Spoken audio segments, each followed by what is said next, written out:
시청자 여러분 그리고 장병 여러분 안녕하십니까? 국방 뉴스를 전해드립니다. 국회 국방위원회는 전체 회의를 열어 소말리아에 파견된 청해부대에 파견 연장 동의안 등 관련 법안을 의결했습니다. 김지한 기자입니다. 국회 국방위원회는 20일 전체 회의를 열어 관련 법안을 처리했습니다. 이번 회의에선 국군부대의 소말리아 해역 파견 연장 동의안과 아랍에미리트에서 임무 수행 중인 아크 부대의 파견 연장 동의안을 의결했습니다. 두 법안이 국회 본회의를 통과하면 청해부대와 아크 부대는 내년 말까지 파견이 연장됩니다.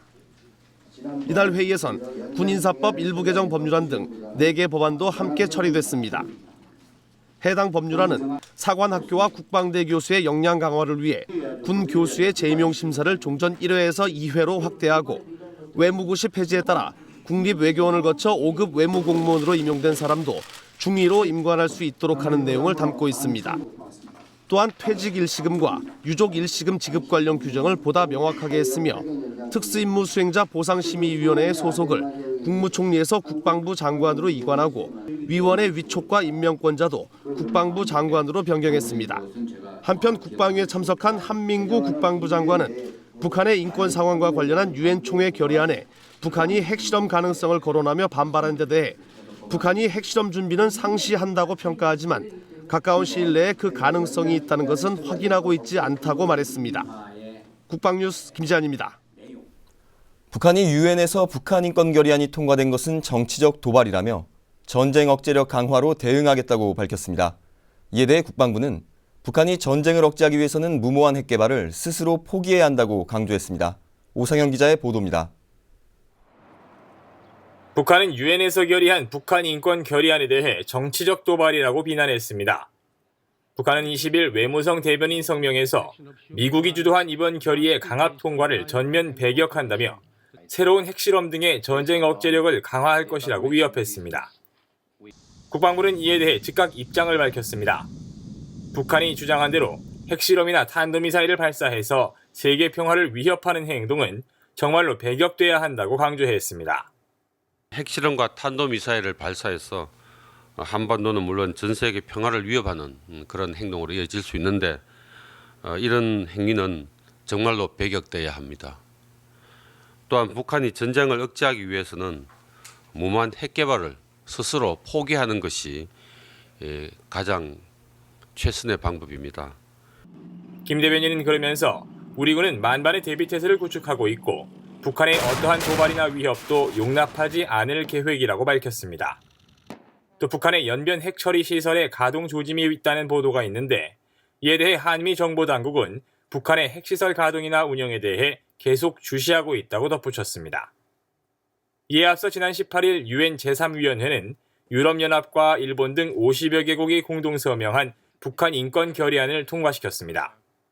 결의안에는 북한에서 인권 침해가 자행되고 있으며 이 같은 상황을 국제형사재판소에 회부해 가장 책임 있는 사람을 제재할 수 있도록 유엔 안보리에 권고하는 조항이 담겼습니다.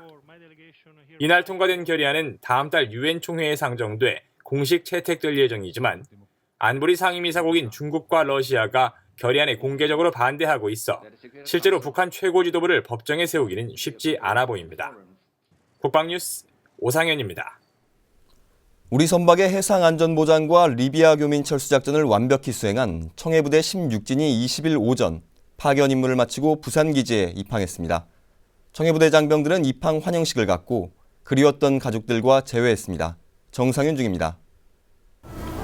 청해부대 16진 문무대항함 장병들은 20일 오전 부산 작전기지에서 입항 환영식을 갖고 파견 임무 복귀 신고를 했습니다. 머나먼 이국 바다로 아들과 남편을 보냈던 가족들은 오랜만에 다시 보는 장병들의 얼굴에 기쁨을 감출 수 없습니다. 청해부대 16진 장병들은 소말리아 해역에서 23차례 모두 700여 척의 국내외 선박들을 호송했습니다. 선박들은 청해부대의 호위를 받으며 해적으로부터 안전한 항해가 가능했습니다. 또한 청해부대 16진은 연합해군사령부 대해적작전부대의 기함 역할을 성공적으로 수행해 대한민국 해군의 위상을 높였습니다. 청해부대 16진 장병총원은 우리 손으로 우리 선박과 국민의 안전을 지켜야 한다는 사명감을 갖고 작전에 임했습니다. 이제 다시 최고도의 전투태세를 가다듬어 조국해양 수호에 앞장서 나가겠습니다. 특히 청해부대 16지는 지난 8월 리비아 내전이 격화돼 현지 정세가 불안해지자 리비아 거주 우리 국민과 우방국 국민들의 철수 작전을 완벽하게 수행해냈습니다. 한편 청해부대 16진과 임무교대한 17진 대조용함은 UDT실 요원과 링스 헬기 조종사 등 300여 명을 태우고 소말리아 해역에서 선박 호선과 연합 해군 훈련 등의 임무 수행 중입니다. 국방뉴스 정상윤입니다. 백승주 국방부 차관이 다양한 동맹 현안과 미래 동맹 발전을 논의하기 위해 미국을 방문하고 있는 가운데 오는 21일부터는 캐나다에서 개최되는 6차 헬리팩스 국제안보 포럼에 참가할 예정입니다. 먼저 미국을 방문한 백승주 차관은 로버트 워크 국방부 부장관과 프랭크 켄달 국방부 획득 차관, 그리고 미국 하원 군사위원회 관계자들과 만나 조건에 기초한 전자권 전환 후속 조치, 대북 정책 공조 등을 논의했습니다. 이어 캐나다에서 열리는 국제 안보 포럼에서는 캐나다와 미국, 영국, 프랑스, 호주 등 50여 개국의 국방 외교 장차관, 국회의원, 안보 전문가들과 함께 다양한 국제 정치와 안보 현안에 대해 논의할 예정입니다.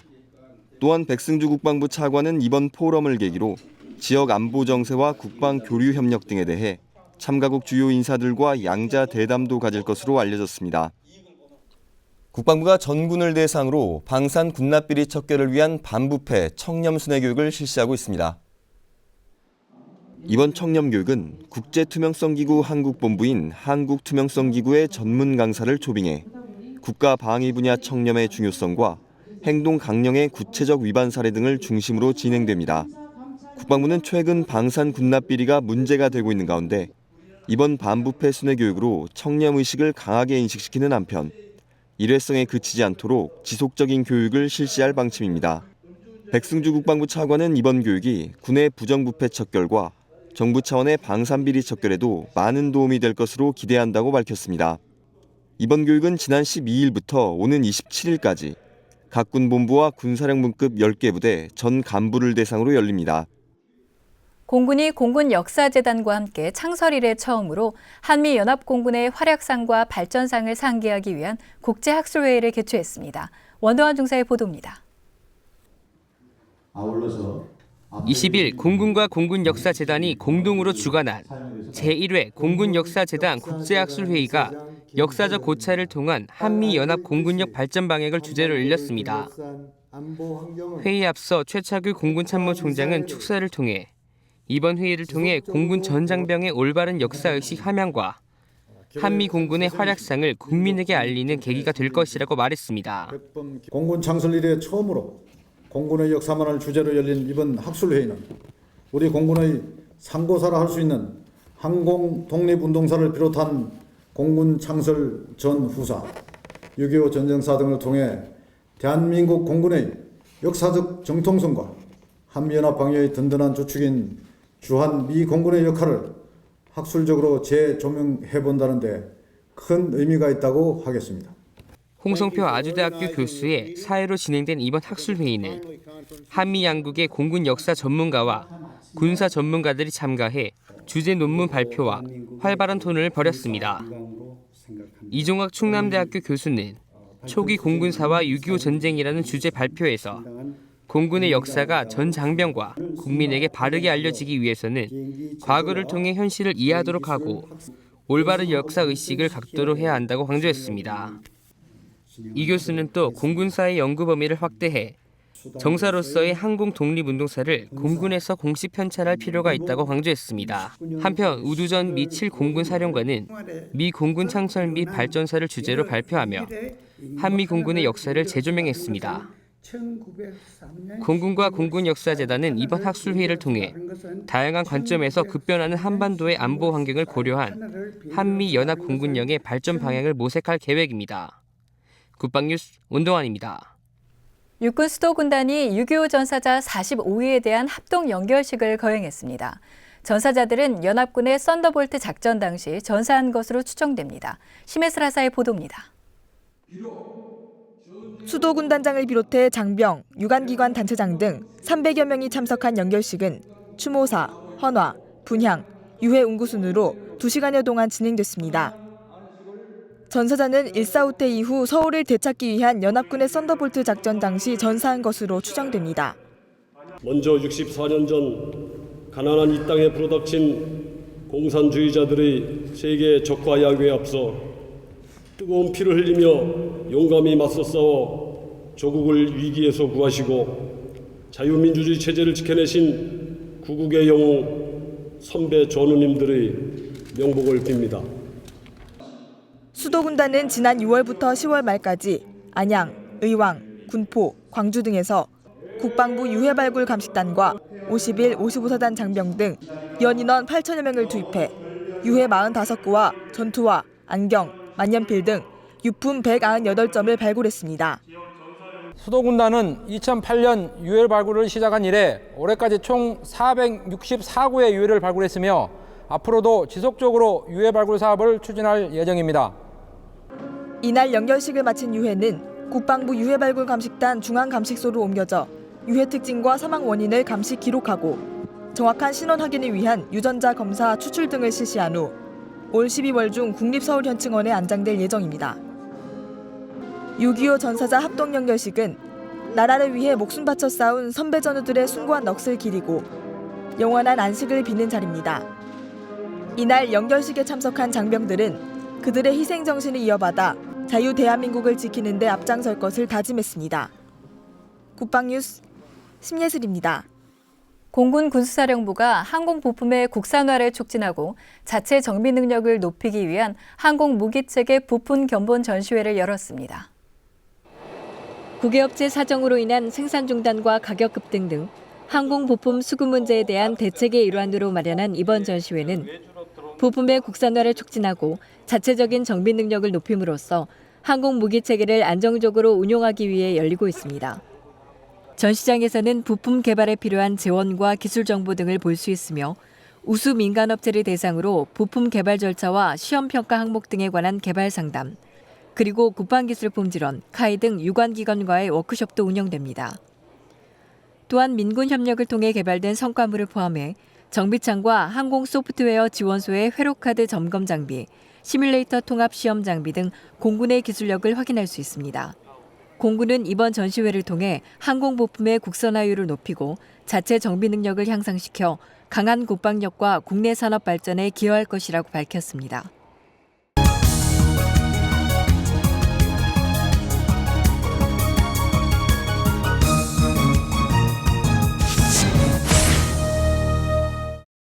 지난 19일 유엔 총회에서 새로운 북한 인권 결의안이 채택됐습니다.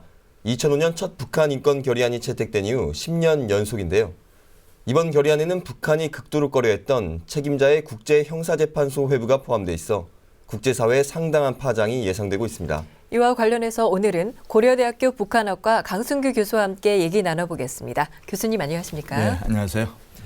네, 교수님. 이번에 채택된 북한 인권 결의안이 그동안 나왔던 안과 내용이 좀 다르다는데 구체적으로 어떤 내용들이 포함되어 있습니까? 예, 과거 유엔에서는 한 10년 동안 계속 북한 결의안을 결의해 왔었죠. 네. 근데 이번에 좀 특이하다고 볼 수 있는 건 한 두 가지 정도로 볼 수 있는데요. 네. 첫째는 그동안 수십 년 동안 북한의 고위층들이 잘못된 정책을 씀으로 해서 반인도적 범죄가 발생을 했다. 네. 그러한 부분이 하나 있고요. 네. 최고위층에는 물론 김정은도 포함이 됩니다. 네. 또 하나는 그렇기 때문에 북한의 인권 상황을 ICC, 국제형사재판소에 회부를 해야 된다. 그리고 또 그러한 고위층들을 제재를 해야 된다. 네네. 그게 주안점으로 볼 수 있겠습니다. 네. 특히 이번 결의안에는 이 북한이 극도로 꺼려했던 ICC 회부안과 또 책임자 처벌 권고안도 포함되어 있는데요. 예. 이 북한이 격렬하게 반대하는 이유가 도대체 뭘까요? 당연히 반대를 하죠. 네. 북한은 사회주의 지상 낙원을 주장하는 나라지 않습니까? 네. 네. 인민들을 전혀 해외에 못 가게 하고 정보를 통제하고 모든 교육과 의료를 공짜로 해준다. 또 세금도 받지 않는다. 이러면서 낙원을 주장을 했는데 사실 알고 보니까는 인권의 최악의 국가다. 네. 강제적인 구금을 하고요. 또 고문을 하고요. 또 공개 처형을 하고요. 이런 것들이 다 보고서로 나오지 않았습니까? 그렇죠. 그걸 네. 보고 국제사회가 경악을 했고 그러면 우리가 그동안 믿어왔던 우리 최고의 수령 김정은이가 이거 알고 보니까 그 반인도적 범죄자라 이렇게 되는 것이죠. 그래서 네네. 북한에서는 극도로 두려워하는 이런 사회적 것이죠. 파장을 조금. 그렇죠. 그렇습니다. 네, 그동안 미국 주도로 결의안이 채택됐는데 이번에는 유럽연합과 일본이 주도했습니다. 북한은 강하게 반발하면서 이 전쟁 억지력 강화로 대응하겠다는 뜻을 밝혔는데요. 북한이 실제로도 이렇게 강하게 대응할 것으로 보시는지. 그렇죠. 북한은 지금 미국에서 다 그걸 진행을 하고 뒤에서 배후 조정을 했다고 얘기를 하는 거죠. 네. 그 이유는 미국이 어떤 무력을 도발하기 위해서 지금 수순을 밟고 있다 이렇게 주장을 하는데 네. 바로 억지 주장입니다. 지금 북한이 할 수 있는 옵션은 한 두 가지 정도로 볼 수 있는데요. 고강도 반항을 할 수 있죠. 우선 4차 핵실험, 또 탄도미사일 발사 네. 그런 것들을 할 수 있고 또 그게 아니면 저강도 도발을 할 수 있는데 그건 우리가 잘 아는 NLL 도발이라든지 아니면 DMZ 도발이라든지 이렇게 한 4가지 정도 볼 수 있기 때문에 저희들이 철저히 좀 주시를 해야 될 것 같습니다. 네, 이번 유엔 결의안이 정말 압도적으로 찬성표가 나오지 않았습니까? 그래서 다음 달에 열리게 될 본회의에서도 이 공식 채택될 것이라고 예상을 하고 있는데요. 이런 이 국제사회 압박이 북한의 변화를 이제 궁극적으로 몰아올 수 있을 거라고 생각하십니까? 지금으로서는 인전 ICC 회부가 되더라도 표결이 안 되기 위해서 네. 중국과 러시아의 이제 국제 관계를 잘 하려고 북한이 유지를 하고 있죠. 네. 그래서 장기적으로 볼 때는 어떤 변화가 있을 가능성이 있습니다. 네. 그러나 북한의 본질을 봤을 때 아마 강성주의자, 특히 군대 쪽에 이런 주의자들의 의견을 받아서 아마 어느 정도의 도발이나 테러는 있을 것 같습니다. 그래서 저희들이 네. 주의를 해야 될 것 같고요. 국제적으로는 상당히 장기적으로 좀 변화는 예상이 되고 있습니다. 네, 잘 들었습니다. 지금까지 강승규 교수와 함께 얘기 나눴습니다. 교수님 감사합니다. 네, 감사합니다. 고맙습니다. 다음은 국방 게시판입니다. 국방부 조사본부 예하 국군교도소가 21일 창설됩니다. 65년 동안 운영되어 온 육군교도소에 해공군과 해병대 인력을 충원해 국군교도소로 개칭하게 됐습니다. 이번 국군교도소 창설로 군 교정 행정의 효율성과 선진화를 위한 기틀을 마련할 것으로 기대됩니다. 경남 지역의 안보를 책임지고 있는 육군 39사단의 2014년 동원훈련이 성공적으로 종료됐습니다. 지난 4월 8일 창원대대 훈련을 시작으로 총 16,000여 명을 대상으로 실시됐으며 특히 올해는 실제 작전 지역으로 이동해 작게 시행 훈련을 함으로써 전시 또는 비상사태에 대비한 상황 적응 능력을 향상시키는 성과를 올렸습니다. 한국 해군과 미국 해군 의무 관계관들이 모여 제1회 한미해군 의무협업회의를 개최했습니다. 이번 회의를 통해 양국의 의무부나 현황을 소개하고 공조체계를 강화했습니다. 또한 해상교전이 발생했을 때 장병들의 생존성을 높이기 위해 양국 해군의 의료 자원을 공유하고 응급처치와 긴급후송을 할 수 있는 방안을 중점적으로 논의했습니다. 육군이 20일 서울사이버대학교와 온라인 부모교육 프로그램 무상 지원에 관한 업무 협약을 체결했습니다. 이번 협약으로 서울사이버대학교는 1억 원 상당의 교육 프로그램을 육군의 영유아 자녀를 둔 간부들에게 무상으로 지원하게 됩니다. 올 12월 1일부터 기수당 1,000명을 선발하며 2015년부터 매년 4차례 선발할 예정입니다. 국제사회가 북한의 인권 침해에 대해 말이 아니라 행동으로 압박하기 시작했습니다. 북한은 이번 유엔 결의안에 강력히 반발하며 전쟁 억지력 강화를 언급했는데요. 만약 북한이 진정으로 이번 문제를 해결하길 원한다면 먼저 인권 문제를 해결하기 위한 최소한의 노력이라도 보여야 하는 것이 올바른 방법 아닐까요? 더 이상의 무모한 도발은 북한의 자충수일 뿐입니다. 국방뉴스를 마칩니다. 시청해주신 여러분 고맙습니다.